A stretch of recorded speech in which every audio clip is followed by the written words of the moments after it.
Hi, my name is Ryan Dickerson. I'm a student in the class of 2025 at Brady School of Medicine, and this is our Exam 2 rapid review for head and neck anatomy to help you get prepared for your practical exam.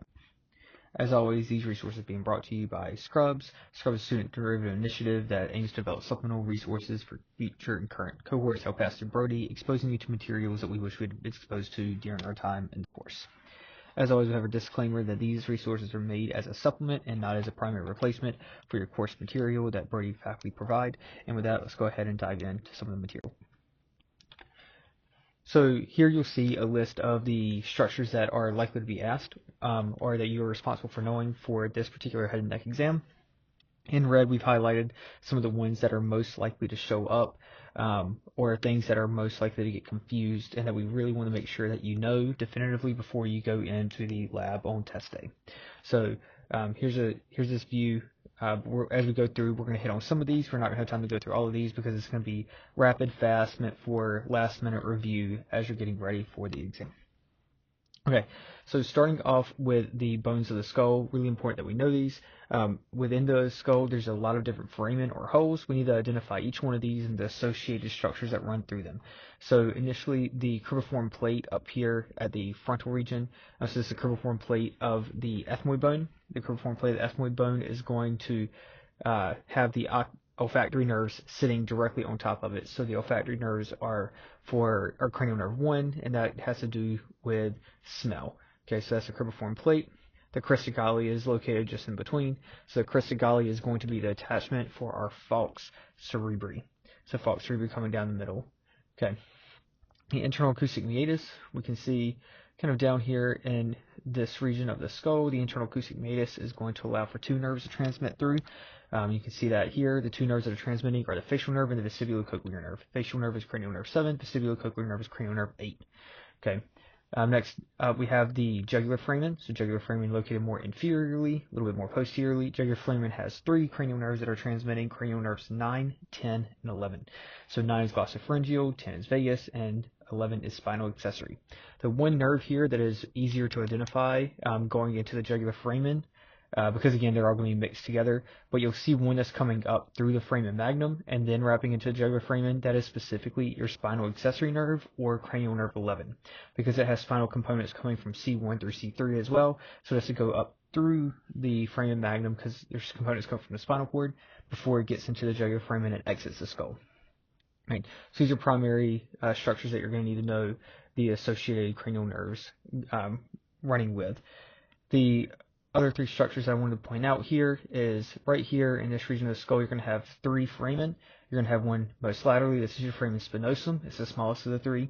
Next, you have your foramen ovale. And lastly, you're going to have your foramen lacerum. Okay, so it goes spinosum, ovale, lacerum, S-O-L. If you don't know these, you are S-O-L. Okay, and the structures that run through here, foramen spinosum, you're going to have your middle meningeal artery coming up. This middle meningeal artery is again a branch of your maxillary artery. It's going to be running around the dura, and the middle meningeal artery, when damaged, is what you're thinking about with an epidural bleed. The foramen ovale, this is where you're going to have V3, so your mandibular branch of the trigeminal transmitting through. So it's going to go down, and the space directly beneath is going to be your infratemporal fossa. Your foramen lacerum does not have a structure that runs directly through it. It has a structure that runs over top of it. This is going to be one of the branches that comes out of the facial canal hiatus, crosses over. This is going to be your greater protrorsal nerve. Now in the front here, very hard to see, but right here is going to be the region of our foramen rotundum. Our foramen rotundum is allowing that maxillary branch, so the V2 branch of the trigem, to transmit through the foramen rotundum to get to the pterygopalatine fossa. In the pterygopalatine fossa, it's then going to become more plexiform, and it's going to distribute to different regions to supply distally the infraorbital nerve, so supplying right underneath the eye and the upper lip. And then we're also going to have different branches that are going to supply different regions in that area. Looking from an inferior view of the skull, important that you know both superior and inferior views because you can get asked both. The first one we talk about foramen magnum, so that's the big hole in the bottom of the skull. The jugular foramen, a little bit hard to see here, but it's going to be located in this region. This is where you'll see the jugular foramen. The most important structure to know from the inferior surface is going to be your carotid canal. So your carotid canal is located right here. So in the carotid canal, again, that's the internal carotid artery that's going to be running up, and then it's going to eventually become part of that circle of Willis, giving off the middle cerebral artery and anterior cerebral artery, along with the posterior communicating. That's communicating back with the basilar system. All right. Again, from the bottom, you can also see the foramen ovale, foramen lacerum, and foramen spinosum. Here you're going to see the foramen spinosum, small little hole. It's forming part of the roof of the infratemporal fossa because the middle meningeal artery is going to pierce through it. Beside it, foramen ovale. Again, V3 is communicating down into the infratemporal fossa. And more medially, you would end up seeing the foramen lacerum. Okay. The incisive foramen is something that you're going to see in the palate. So the incisive foramen is located right here. You see it a little bit easier on this image. So that's the incisive foramen. It allows for the greater palatine artery to communicate from the the hard palate up into the nasal cavity, where it's going to form, join with the sphenopalatine artery as part of Kissel box area. All right, and then stylomastoid foramen is the last one I'll point out here. So the stylomastoid foramen aptly named between the styloid process and mastoid process. So styloid process here, mastoid process posteriorly. There goes your stylomastoid foramen, and then the structure that comes out of the stylomastoid foramen is a continuation of the facial nerve. Okay, so this is going to be the facial nerve bronchiomotor components that are coming out. They're going to become plexiform within the parotid gland and then distribute to the muscles of facial expression. All right, so one thing that you will be expected to know are the cranial nerves as they're going down the anterior wall of the skull from the internal view. And so the way that you can think about this is the cranial nerves, just like come off the brainstem, are going to come off cranial nerve 1 at the top and then hypoglossal 12 at the bottom. Okay, so as we're going through, the olfactory are going to sit up here on the cribriform plate. So again, here's our crista galli, cribriform plate. So olfactory will sit right here, and usually that's removed with the brain. The next cranial nerve that you're going to see is going to be cranial nerve 2. So this is your optic nerve. Right here we have our internal carotid. Eventually going anteriorly, it's going to be going into your ophthalmic artery. Directly beneath it, you're going to have cranial nerve 3. Okay, cranial nerve 3. Often in association, you also see cranial nerve 4 in here. It's a much smaller nerve. It's harder to identify. And inferiorly, you're going to see this is in the region of getting close to your cavernous sinus. So you have cranial nerve 5 here, and this is the ganglion. Directly beneath that, cranial nerve 6, abducens. Abducens is more central than some of the other cranial nerves, which are more lateral.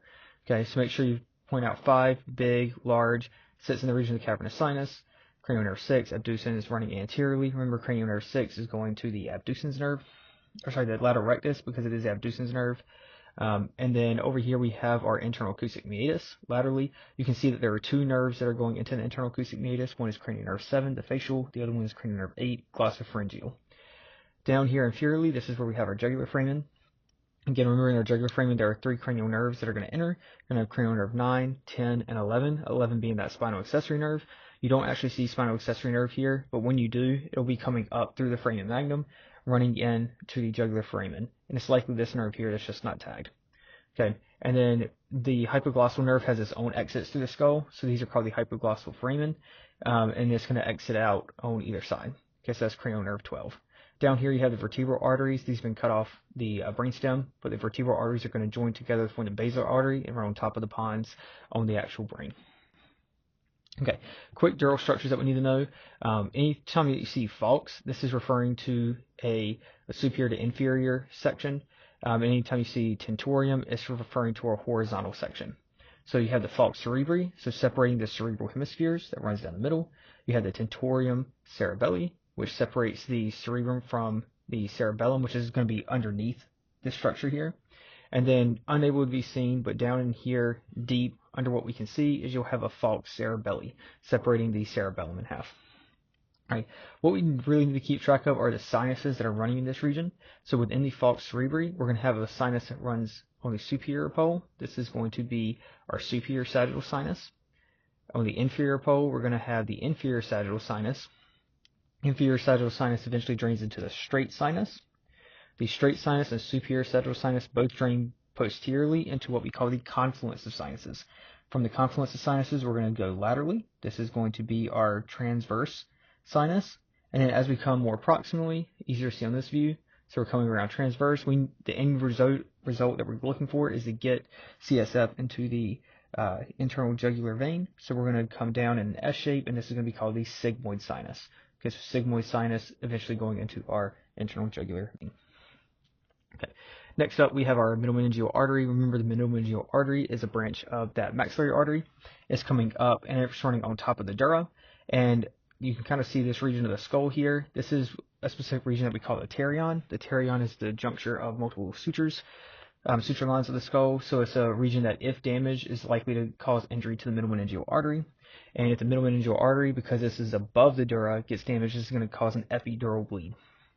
Important to remember that epidural bleeds are going to have that lucid interval, where patients initially are okay for a little bit, and then because the dura is attached to the periosteum or to the skull, but then as it begins to separate, bleeding becomes worse, and they're going to decompensate quickly. Okay, so again, we need CSF to communicate from the arachnoid space or subarachnoid space into the sinuses, and the way that happens is with the arachnoid granulations. So you have the arachnoid granulations up here on the superior pole. That's going to allow communication into the superior sagittal sinus, allowing transmission down to the confluence. So here we go, superior sagittal sinus down to the confluence, and then it'll go to the transverse sinuses. Okay, here's our inferior brain. Couple structures that we need to know here is on either side of the brain coming up. These are branches from the first branch off of your subclavian. This is going to be your vertebral artery. So vertebral artery on either side joins together to form the basilar artery running up. Off of the vertebral arteries coming laterally, what you'll see are the posterior inferior cerebellar arteries, also known as the picas. So posterior inferior cerebellar. Then if you look a little bit more superior, usually coming off of the basilar artery, you're going to have your anterior inferior cerebellar arteries. So here those go. That's the ACAs. And then a little bit more superior, you're going to have your superior cerebellar. So in this particular image, this is the superior cerebellar. This artery here is this is actually your ACA, okay, anterior inferior cerebellar artery, and this is your posterior inferior cerebellar artery. But again, normal anatomy, this is a little bit aberrant. You would have these picas coming off of the vertebrals, but in this case, they're just both coming off of the basilar. And then, let's see, posterior cerebral artery, that's going to be so cerebral arteries are going to be on the other side of the oculomotor nerve. So here's the oculomotor nerve here. So this is superior cerebellar artery. Okay, and then the next thing is your posterior cerebral artery. Okay, because it's going to the cerebrum. And in between the superior cerebellar artery and the posterior cerebral artery is where you find your oculomotor nerve. A couple other cranial nerves that you want to see here is right here we have our optic chiasm. Here's our optic nerves. So this is cranial nerve 2. Over here on the lateral aspect of the pons, we have this big fan-shaped nerve, kind of looks like a big paintbrush. This is going to be cranial nerve 5. Okay, so that's your trigeminal nerve. And then if we come at the pontine angle, this is where you would start to see cranial nerve 7 and 8. Okay, but they're not really visualized on this image. They're probably right here. Okay, and abducens is the last one that I would make sure that you know. Abducens comes right off the midline at the base of the pons. So there goes abducens nerve coming up. All right, so this big structure here is the pons, and here is the medulla. Again, we have the cerebellum back in the back, and then cerebrum up in the front. These two structures here coming up, this is your olfactory nerve, and that's your olfactory bulb at the end. All right, so going into the orbit, when you're in the orbit, you're looking at the nerves. There's two questions that you need to ask yourself. Question number one is, does this nerve go to a muscle? Okay, if it goes to a muscle, then that limits the cranial nerves that you can be looking at. So if it goes to a muscle, it has to be one of the oculomotor branches, or it has to be the abducens nerve or the trochlear nerve. And I can identify which nerve it is based on the muscle. So I know that if it is the superior oblique, if that's the muscle that the nerve is innervating, then it has to be the trochlear nerve, because trochlear nerve innervates the superior oblique. If it is the lateral rectus, however, I say, okay, lateral rectus has to be the abducens nerve. Okay, anything else is going to be innervated primarily by the oculomotor nerve if it's going to a muscle. If it's not going to a muscle, I say this has to be a sensory branch. This is coming off of the trigem. So the trigeminal nerve, V1, ophthalmic branch, has 3 major divisions: nasociliary, frontal, lacrimal. Nasociliary is most medial. Frontal is dead center in the eye. Lacrimal is most lateral. Okay, nasociliary is giving off the primary branches. All right, so, and then the nerve that is going to the eye itself is going to be the optic nerve. So all of these branches here, you can see, are not going to muscles. So these are going to be parts of the trigem. And this one is going dead center. and then it splits off into two terminal branches. Okay, so this is your frontal branch. So your frontal branch here, and then you have your supratrochlear and superior orbital are those terminal branches. You should not be able to be asked to identify between the two. The muscle on the top of the eye, this is going to be your levator palpebrae superioris. Directly beneath it, that is where you're going to see your superior rectus. So hard to see in this image, but it'd be directly beneath this muscle. It's actually a little bit of components that you can see here. Now, this is medial. Over here, here's your ethmoid air cells. This is lateral. So over here on this medial side, we have a muscle that comes up, wraps around, and comes backwards. This is your superior oblique. The superior oblique is the most medial superior muscle that you'll see. And I can see that there's a nerve innervating the superior oblique, and I say, oh, but because I know that it's innervating a muscle, I just say what nerve innervates the superior oblique. This has to be your trochlear nerve. Okay, so trochlear nerve here, and then you see nerve components as well as parts of your arteries coming around the medial aspect. These will be components of your nasociliary branch. Laterally, you would have your lateral rectus. Okay, kind of hard to see here, but there's little pieces of it there. If this is your lateral rectus, you say the nerve that runs into the lateral rectus, that has to be the abducens nerve. Okay, and that's, you really are basing things off of medial, lateral, and their general relationship on if it goes into a muscle or if it's going to supply sensory regions. Okay, so thinking about the anterior aspect of the face, big thing here is you've got your platysma that's wrapping around all of your facial structures. As you go up, you need to make sure that we keep track of our facial artery versus our facial vein. So the facial artery is tortuous, meaning it's got a bunch of squiggles, so it moves around. Facial vein is very flat and just runs straight up the face. Okay, around the bottom of the lips, this is where you have your orbicularis oris. Okay, what I want to point out is your facial artery, as it's coming up, it's going to give off a branch inferiorly. This is going to be your inferior labial artery. Labial referring to lip. So you have an inferior labial artery, and then up here at the top where we can't see, you'll have a superior labial artery. As you go across the nose, the facial artery is going to change name to the angular artery. Okay, so make sure you have these facial structures down, because one of these, primarily the branches of the facial artery, is likely to show up. Okay, so here we see it again. We have the platysma. We have the inferior labial artery. Here's your orbicularis oris. Over here we see a more superior view. So we see the facial artery coming up. If it gives off a branch in this region, coming towards the top of the lip, that's your superior labial artery. Facial artery continues up. At this point, near the angle of the nose, it's going to change to the angular artery. So there's the angular artery. And then the muscle that wraps around the eyes, that's your orbicularis oculi. And then coming across here from your zygomatic bone to the upper lip, this is your zygomaticus major and minor. Usually in the cadavers, you'll see the parotid gland going underneath to get into the oral cavity as well. Okay, so now we're looking in the region of the infratemporal fossa. These sections go superficial, a little bit deeper, and deepest. So the first thing we look for is the temporalis muscle. This is coming from the superior to inferior pole. Here we can see the ear, so that helps us orient. This is going to be anterior. This is going to be posterior. This vessel you see coming up is going to be your superficial temporal artery. So that's one of those terminal branches of the internal carotid. The jaw has been cut here to give us some space. So right here, this is where you're going to have your masseter. So there's a little bit of the mandible, but your masseter sits on the lateral aspect of the mandible. Okay, so as we go in a little bit deeper, here attached to the mandible, in most of y'all's cadavers, you're going to have to dissect these out, but you see muscles that are coming directly horizontal, so they have transverse fibers. This is going to be your lateral pterygoids. Really hard to see the structures within the infratemporal fossa, such as the arteries and the nerves, if these are there, so that's why they're dissecting most of the cadavers. But this is the lateral pterygoids. And then if you go deeper, lateral pterygoids are removed. You can see where the mandible has been cut, and you can start to see branches of the trigeminal nerve. So here is where the foramen ovale sits. So remember that the foramen ovale is going to allow the transmission for V3. V3 comes out, and then it's going to give off all of its branches. So this branch here isn't going to the tongue. This is going kind of in the region of the muscle of the inner cheek. So this is your long buccal nerve.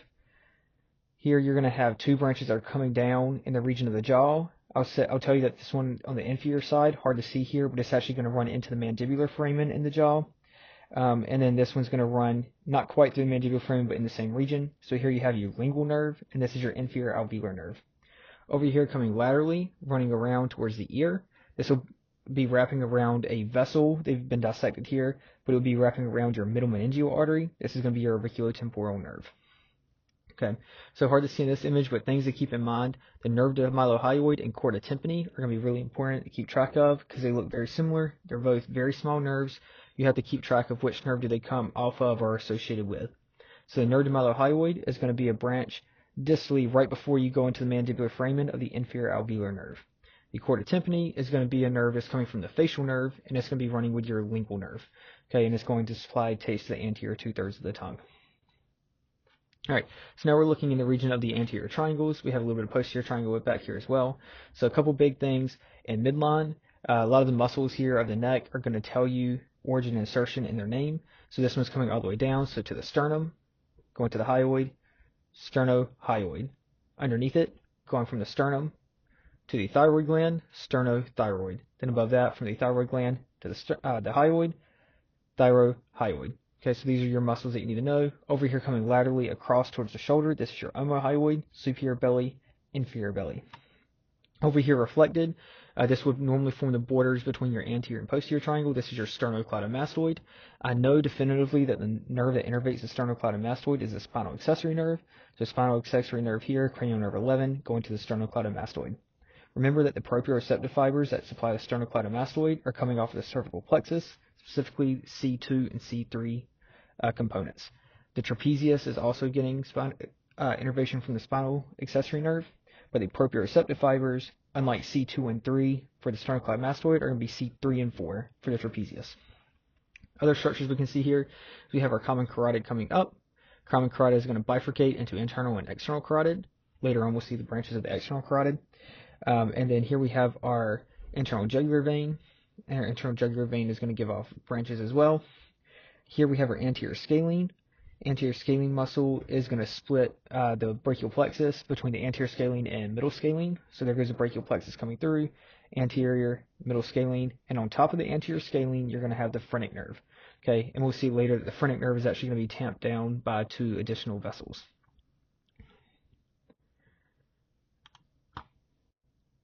Okay, so next up, we have a little bit more lateral view. Big things here that I want to show you is as you're coming up off of the common carotid, bifurcates into external and internal carotid. Off of the external carotid, your first branch coming down inferiorly, this is going to be your superior thyroid artery. So superior thyroid artery coming down, and you can actually see the superior thyroid artery is giving off a branch. The specific branch is going to be the superior laryngeal artery.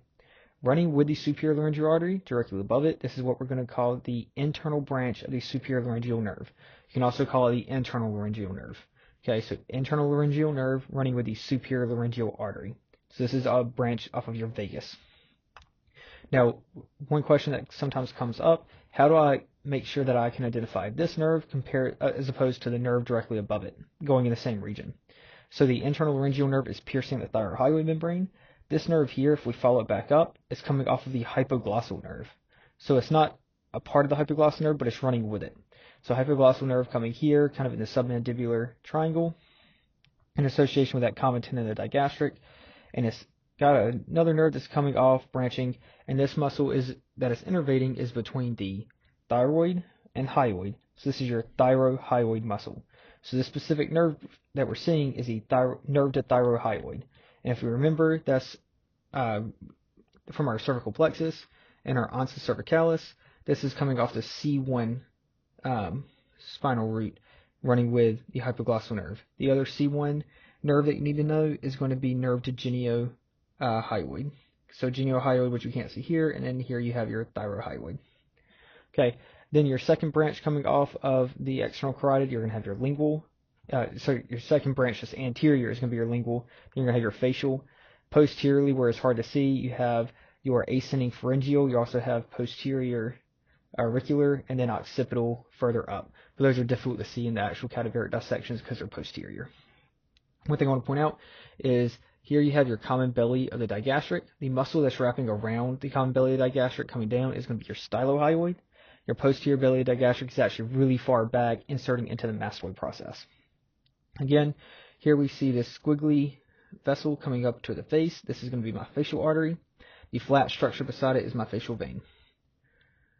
All right, one more time, omohyoid coming down and across. Here goes our sternocleidomastoid running down as well.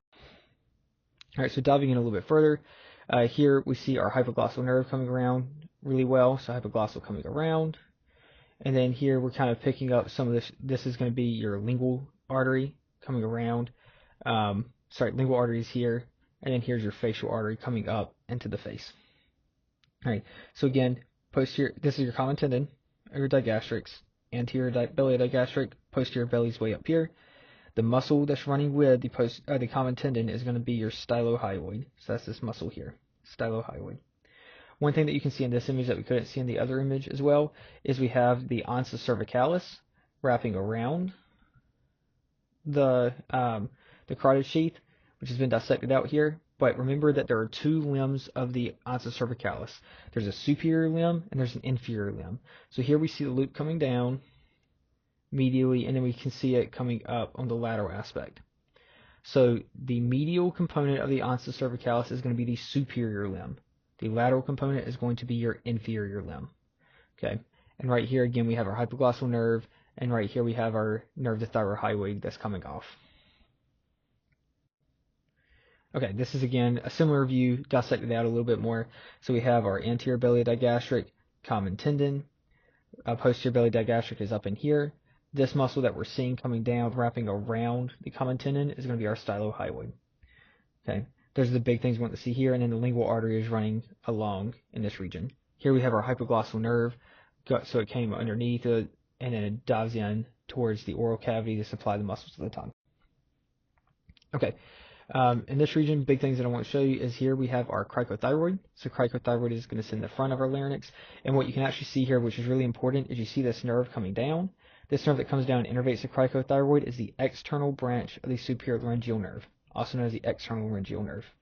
If you follow it up, the common component is called the superior laryngeal nerve, and then where it bifurcates and goes into the thyrohyoid membrane, this is your internal laryngeal nerve. And that internal laryngeal nerve is also running with a vessel as it pierces the thyrohyoid membrane. The vessel that it's running with is known as the superior laryngeal artery. Okay, so those are those structures there. One thing that you can see in this image, because it's been dissected out really well, is you can actually see components of your recurrent laryngeal nerve running up. So the recurrent laryngeal nerve, remember, is a branch of the vagus. So the vagus runs in between your common carotid and your internal jugular as it's running down the neck. On the left side, it wraps around the arch of the aorta and comes back up as the recurrent laryngeal nerve. On the right side, it's going to wrap around your subclavian and come up as a recurrent laryngeal nerve. And those are both going to run on either side of the trachea, and they're going to dive into the larynx at the cricothyroid juncture posteriorly. So here is your orientation real quick. Anterior scalene. So I see my anterior scalene. This is more midline. So over here is lateral. And what we're seeing here is that this is your subclavian artery coming around, so subclavian artery, and right here we have a branch that's giving off multiple components. So it's proximal to our anterior scalene, giving off multiple branches. We're going to call this our thyrocervical trunk. And here we see a common component coming across the anterior scalene. It's going to eventually bifurcate. Sometimes it happens over here, sometimes it'll bifurcate early. Either way, you're going to see two branches coming off. The one on top is transverse cervical. The one below is going to be your suprascapular. And you can see that this artery, or if it bifurcated early, it'd be both arteries, are going to be keeping this phrenic nerve, which is on top of the anterior scalene, in place. Okay, so the phrenic nerve on top of the anterior scalene tamped down by branches of your thyrocervical trunk. These other two branches of the thyrocervical trunk that are important to know is you have your inferior thyroid running up. It's going medially towards your thyroid gland, and then running directly up, you have your ascending cervical. So this is your ascending cervical artery running up. Okay, kind of also hard to see in this image, but right here, this is your first branch of your subclavian. First branch of your subclavian goes up, goes through your transverse foramen of the cervical vertebrae. This is your vertebral artery, and we saw the components of that in the brain a little bit earlier. Proximal to the anterior scalene, but running inferiorly, we have another artery that comes off. This specific artery is going to be our internal thoracic artery. Okay, and you can see the phrenic nerve running directly with it as well. Over here laterally, so just point this out, this is going to be our vagus nerve running down. So make sure you keep track of your vagus nerve versus your phrenic nerve, because the phrenic nerve is going to be running on top of the anterior scalene, tapped down by the thyrocervical trunk vessels. vagus nerve should be running in between your carotid and your internal jugular, and it's going to be running down into the thorax, and eventually on the left side wraps around the arch of the aorta, comes up as a recurrent laryngeal nerve. On the right side, wrapping around the subclavian to come up as a recurrent laryngeal nerve to supply the laryngeal muscles. Okay. One more time here, you have vagus coming down. So here's your common carotid, here's your internal jugular. In between, you have your vagus nerve running down. It's going to continue all the way into the thorax. So here it is, and it disappears. But underneath the subclavian on the right, you see a branch that comes and wraps around. This here is your recurrent laryngeal nerve. Okay, so you need to know that. And that's the big takeaway from this image. Now as you get into the nasopharynx, so here, and the oropharynx, so here is our soft palate. In the middle we have our uvula. And up here in the top of the nasopharynx, we need to recognize this region here is the torus tubaris. So torus tubaris here. And then two muscles that are hard to distinguish and can often trip people up is the tensor veli palatini versus the levator veli palatini. So both of these are in the same region as the torus tubaris. One is going to be posterior medial, and the other one is going to be anterior lateral. So the posterior medial muscle is going to be coming directly down, straight down to the soft palate. So right here, this is going to be your levator veli palatini. Then more anterior and lateral, you're going to have your tensor veli palatini. So both of these are needed. The tensor to tense the soft palate, levator to elevate it. So both of these work in juncture to lift the soft palate. Your salpingopharyngeus is coming off of the torus and is running down to the pharynx. Okay, so salpingopharyngeus here, and again we pointed out the soft palate. In this region, we're looking at our pharyngeal constrictors. Again, soft palate is here. We see epiglottis down towards the bottom. Here is our tongue, so giving us a little bit of orientation. Big things I want to point out here is that the pharyngeal constrictors, this is our superior constrictor, this is our middle constrictor. In between those, you know that there are structures that run in between the constrictors. In between the superior and middle, specifically you're going to have your stylopharyngeus. So that's the muscle, and the nerve that innervates the stylopharyngeus, which is your glossopharyngeal nerve. This would be a really difficult view for them to tag on the practical, but important to know that these structures run through the pharyngeal constrictors. Moving down a little bit more inferiorly, so we have our genioglossus, which is forming the meat of the tongue superiorly. Here again we have our soft palate with our uvula, epiglottis, and we can start to see some cartilaginous components here. So this is your thyroid cartilage. You have cricoid cartilage underneath. Up in here you would have your hyoid bone. Okay, so giving you general large landmarks. So in your larynx, you have to keep track that there are going to be two different folds. There is a false vocal fold and a true vocal fold. The true vocal folds are going to be inferior. The false vocal folds are superior. The false vocal folds are also known as the vestibular folds. Okay, the space between the true vocal folds and the false vocal folds on top, the true vocal folds on the bottom, this space is known as the ventricle. Okay, so the space between the folds. Kind of seen on the lateral walls here. So the cartilage is just deep to this pin is going to be your arytenoid cartilage. So going from the arytenoids to the epiglottis, you have this region here. This is your airy epiglottic fold. The muscle underneath it is your airy epiglottis. And just lateral to that is where you're going to have your piriform recess. So this is where food and other objects can get stuck along the way. So piriform recess here, airy epiglottic fold here.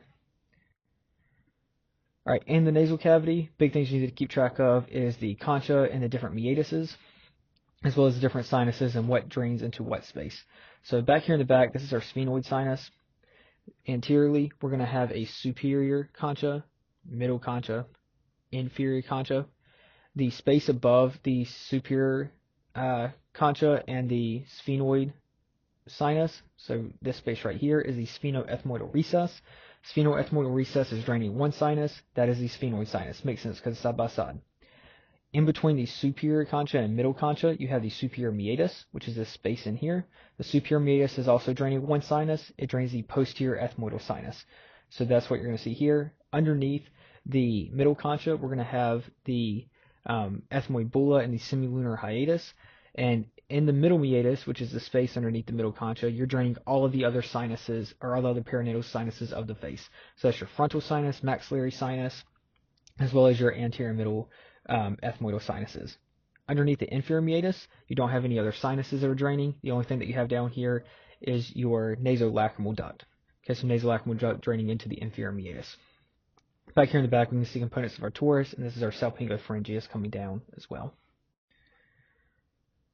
Okay, so in this image, what you're seeing here is that middle meatus has been removed. So we can see underneath the the middle conch has been removed and reflected back. So you can see into the middle meatus, and at the lateral wall of the middle meatus, you're going to see the semilunar hiatus, which is the space.